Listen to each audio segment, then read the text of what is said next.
Hey guys, in this review we are going to be reviewing the Kehan dash cam. So I'd like to say a big thank you to Kehan for sending me this product, and I'll leave a link in the description below where you can go buy the product or some of their other dash cameras.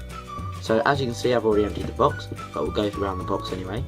So on the top and the sides it says Kehan leading dash cam brand, care your safe driving, care your life. It also says that on the two sides here, and here we have the QR code and the same on the other side. So if you want to scan it to see their website, you can scan it now, or if not, I'll leave a link in the description below where you can go onto their website.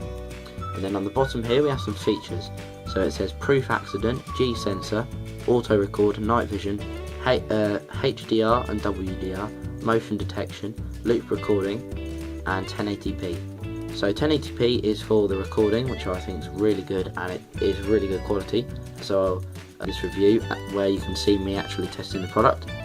Loop recording, so basically you can choose any timing you want, but once that timing is over it will start a new recording. So say it was 2 minutes and the camera had been recording for 2 minutes, so it would then start another record basically. So the model number's here if you want to have a look at it. But so when you open up the product you get the nice like foam thing here where the camera sits in, and inside this box will be all of the wires. So inside the box itself you get 2 bits of paper. So one's a warranty card which has information about the warranty here and after sales service, and then in the user manual it basically tells you how to install it, some of the characteristics and specifications of the product, how to turn it on, installation guide, menu settings, and many other things that I will go through. So inside the box we get a wire so you can charge it sorry about that, so you can charge it out of plug. You get the stand which isn't actually connected to the product in the box. Let me just turn the camera off. So here we actually get the product itself, well not the product, the stand. So this is what the product itself goes onto. So you'll just put this against the dash cam, and then you'll use this to lock it into place, and then this actually goes onto the dash cam, and pardon me, that goes onto the dashboard or the window or the windscreen. So as you can see here we have a port that the plug can go into, or the car charger over there. So this will turn the product on if it's connected to here. So here we have the car wire which you can plug into the top here, into the product, so turn it on, or you can plug it into here. So the dash cam itself, what it will do is it slots really nicely onto here, and then you should be able to hear a click. There we go. And then what you'll do is you will put this on the windscreen, lock it in, and then as I said earlier you can adjust the way or the angle of it.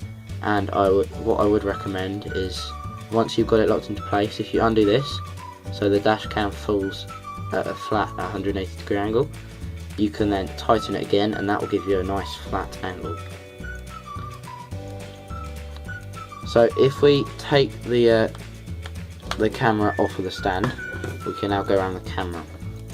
So on the camera here it says Kehan at the top. It then on here says mode record menu, and has 2 buttons up here. Here it has the picture of a camera, and it has 2 buttons here to go to the modes. Now on the side here we just have a long number. On the top, once it focuses, we have the USB input here, and then we have the on button here, and this is where it goes in, and you can reset the camera here. So one of the things that I'm not particularly too keen on is the design of this product. However, it does look quite nice. It just gives it a bit of a plasticky, tacky sort of finish, and the speakers here. And I'm not really a big fan of this shiny plastic lens, but however it does shoot in really high quality, so I'm not going to bother with that. So the other thing that I don't like about this camera, which is pretty much the only thing I don't like, is when you turn it on. So that to me is really pitchy, and it will then start recording as soon as you put it on. However, I have turned auto record off, and it hasn't got any an SD card in. So you can put an SD card in, or you can have the HDMI cable and the microphone, and there's an AV output. So if you want to plug it into a TV, you can either use AV or HDMI.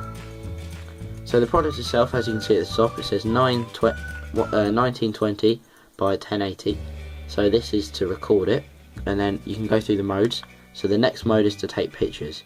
So on this, what you can then do is you can take a picture by using this button, or you can then hit the next mode, which is basically where you can play back your files. So this button here is where you start recording. But the one thing I don't really like about the auto record is once you turn it on and it says welcome back or whatever it says, that is also included in the video itself. So that's included in the first 1 or 2 seconds of it, which I'm not a big fan of. So if we then go back onto the video record mode, we then have the menu. So here you can choose what quality videos you're using it in. You can stamp the date or time, you can choose not to, or you can choose to. And then if we go back, you can use motion detection, or you can have the G sensor or recycle. So if we then go on to the next one, it says the light frequency. You can balance the colours, and yeah, that's what you can do on that one. Click it again, so you can choose the language. So the languages are, I can't read any of these. I'm not sure what any of these say, but you can have it in French, Portuguese, and that's all I could really get. So you got the card volume, and then you have the output, the driver ID settings, the date and time, which is good to change because it isn't the same when you get in the box. Here's where you can format the disc to be able to work better. You got the default settings here, and auto power off for 3 minutes. So if you're not recording or not doing anything with it, it will switch off in 3 minutes. Here are the LCD off, and then delay power off on here. Voice broadcasting, which is basically to do with the volume, and here's the volume. So if we can then turn it down so the beginning bit isn't as pitchy. And then here, if we click on it, it just shows you the version of this product. So to then get rid of all of that, you just click the menu button twice. So overall, I am a big fan of this dash cam, as I've really enjoyed using it, and the quality is really good. So I'll edit a video in a minute of one of the trials that I did. However, I'm not sure how I'm going to edit it in. That's a lot less pitchy. I'm not sure how I'm going to edit it in because I've had a bit of a problem with Movie Maker, because I recorded it and on the computer it's really nice quality. However, once I put it into a video recording or tries to edit it at all, it goes all blurry. So I'll try and fix that problem so you guys can see the trial run. So I hope you've enjoyed my review of the Kehan dash cam, and I hope it inspires you to get it. And I have really enjoyed using it, and there's only 2 negative things, but that's overwhelmed by loads of positive things. So I hope you will buy this product in the link below, and thank you for watching this review.